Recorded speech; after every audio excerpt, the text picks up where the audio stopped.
Thanks for tuning in for another Commander deck profile here. Today we'll be going over Zinnia, Valley's Voice. This is a commander that focused on the offspring mechanic from the Bloomburrow set. It wants to make sure you get a copy of each of your creatures as they're entering, which will help us get bonuses off those enter the battlefield abilities. But also makes it so that if we have a creature that has a good ability while it's on the board, we get another one of it. And the other thing with that is the more creatures we have with that power one, the more powerful Zinnia gets, so she can swing in for games. So we have a little bit of cards that focus on that as well. But if you have your own way that you run the deck, or you like the deck, make sure you like, comment, and subscribe. Um, and we'll be getting into the deck card by card now. Thanks for watching. So, to start off the deck, we have cards that want to blink. This way, when we have that enter the battlefield ability, we can make sure that we are able to keep using them. So we run cards like Flicker of Fate, which will make it so that we can blink our creature once. Guardian of Girapor, in order to blink those creatures, which will then blink them again. But that does bring them back at the end step, is the only thing, so they couldn't really do their ability to turn on the board that turn. Is the only thing you have to remember with that. Icewind Stalwart does bring them back right away, however. Mirror of Life Trapping makes it so you need to wait for another creature to enter. But the thing with that is that whenever a creature enters the battlefield, if it's cast, exile, and return all other permanents exiled with this card to the battlefield under their owner's control. So it won't happen off the Offspring ability, since that isn't a cast for the second copy you get of that creature, I believe. I might be wrong on that, but make sure you leave it there in the comment section if you think differently. Momentary Blink, same thing as Flicker of Fate. Nico, Light of Hope. We're going to get those extra versions of our creatures up there on the board by creating plenty of those shard tokens. And also, it makes it so that we could have her be blinked plenty of times in order to create more shard tokens, which will create more copies. Fun time all around. Panharmonicon, since we're going to be doubling, we may as well double again. Pegasus Guardian, in order for that blink, similar to Flicker of Fate. And also, it has the ability of, during the end step, permanent you control left the battlefield, create a Pegasus token with flying, which, when you do have a card flickered out, it does make it so that you get to use that ability. And also, by having two of those, we get two Pegasus tokens. Philia, Exuberant Shepherd. Thankfully, I got this card before it went up in price, but it does blink your creatures there as well. Restoration Angel.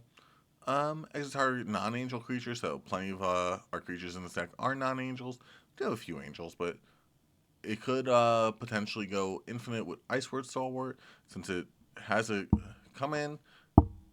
It blinks Icewind Stalwart comes back, and then it blinks Restoration Angel, and then it kind of does a little loop. But, we don't really have too much that benefits off that, but it does qualify as an infinite loop technically. Salvation Swan. Zinnia themselves is a bird. Salvation Swan's a bird. It's a good ability to blink some stuff and give it flying while we're at it. Sky Skipper Duo. Another bird. Benefits Salvation Swan. Blinks our creatures. May as well. Splash Portal, another way to blink our creatures.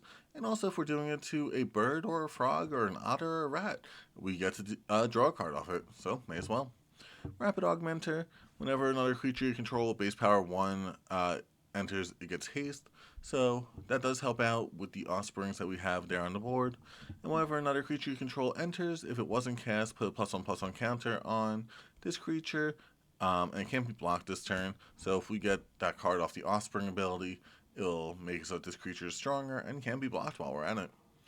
Sometimes we want the cards back in our hand as well, so we run these 4 here in order to make sure we can do that. But we need to make sure our creatures stay around, so we run cards like Duty Beyond Death, Eerie Interlude. This does bring them back at the end step, so if they're on a board wipe, we put these cards out, make so they're either indestructible or they get blinked out while everything else is getting destroyed, and our creatures will come back, or just not leave the battlefield in the first place. We run Arabella, Abandoned Doll in here, because we'll have plenty of creatures with just the 1 toughness in this deck by having that Offspring ability happen. Then we run plenty of cards that'll do that ramp thing, like Arcane Signet, Burnished Heart, which, if we get the Offspring ability on that, it'll also allow us to sacrifice that in order to get 2 more lands. Not the best, but still okay. Chromatic Lantern, Commander Sphere, Catcher's Monument to make our creatures cheaper to cast, and also gets that 1/1 White Warrior token to help out Rapid Augmenter. Peregrine Drake, this way if we blink it, we'll get 5 extra mana while we're at it. Scrolling down. Scouting Hawk for dealing that damage, getting the lands, doing the thing. And also we could do it twice if we have 2 of them on the board. Solemn Simulacrum, Soul Ring, Duran Dynamo. Soul Ring, Duran Dynamo, just good to get the mana since we need 2 generic mana in order to get the Offspring ability. So, helps out there. Solemn Simulacrum will get you those 2 lands out when it enters, especially if you use the Offspring ability, which then when the creature gets destroyed, you get to draw a card off that as well. We'll get to the lands in a little bit, as always. We have Naga Fleshcrafter in the deck. It'll enter as a copy of the creature, so you'll still get to enter the battlefield ability as it enters as a copy, and not as if it enters and then it copies the creature. We have cards that want to make sure we get our stuff back from the graveyard, like Luminous Broodmoth and Savine's Reclamation. This way, when our creatures die, we want some way to get them back. Oh, and sorry, almost forgot one thing about Naga Fleshcrafter there as well. You can exile from your graveyard, put a +1/+1 counter on target creature you control. Each other creature you control becomes a top copy of that creature, which, if we have a creature that we want plenty of copies of on board, that'll help out there a whole bunch. Then we have cards that will create copies, like Extravagant Replication. Once again, enters as a copy, so helps out there. Flamehold Grappler will copy itself. I mean, it's not the best, but it works out in the deck quite a few times in order to have that extra creature on board.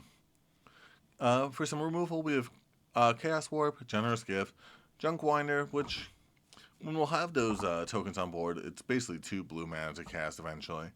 And you can tap target non-land permanent and opponent controls. It doesn't untap during the next untap step.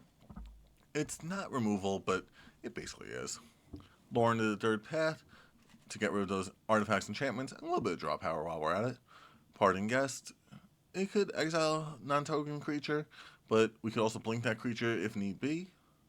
Path to Exile, Shield Broker, once again, take control of our opponent's stuff. Skyclave Apparition, it's at least removed for a little bit. It helps us out there. Starfall Invocation for our board wipe there, Swords of Plowshare, and Westfold Rider, another thing to get rid of those artifacts and enchantments while we're at it. Wax and Shape Thief, I'm surprised this isn't in the copy thing. It should be. Triplicate Titan, in order to get a 1/1 copy of that. This way, when it dies, we get 3 trees. It'll cost quite a bit of mana to cast, so it doesn't always work out the way we want it to, but when it does, it works. We'll also get copies of our tokens as well, with cards that populate, like Mustard the Departed. We did want a Nesting Dovehawk in this deck, but unfortunately, we just haven't been able to trade for one quite yet.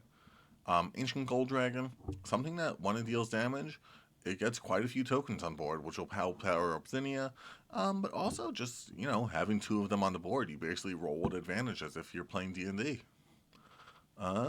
Then, in order to draw cards, we have Aether Channeler, which will also get its bird tokens, which will also bounce something to its owner's hand.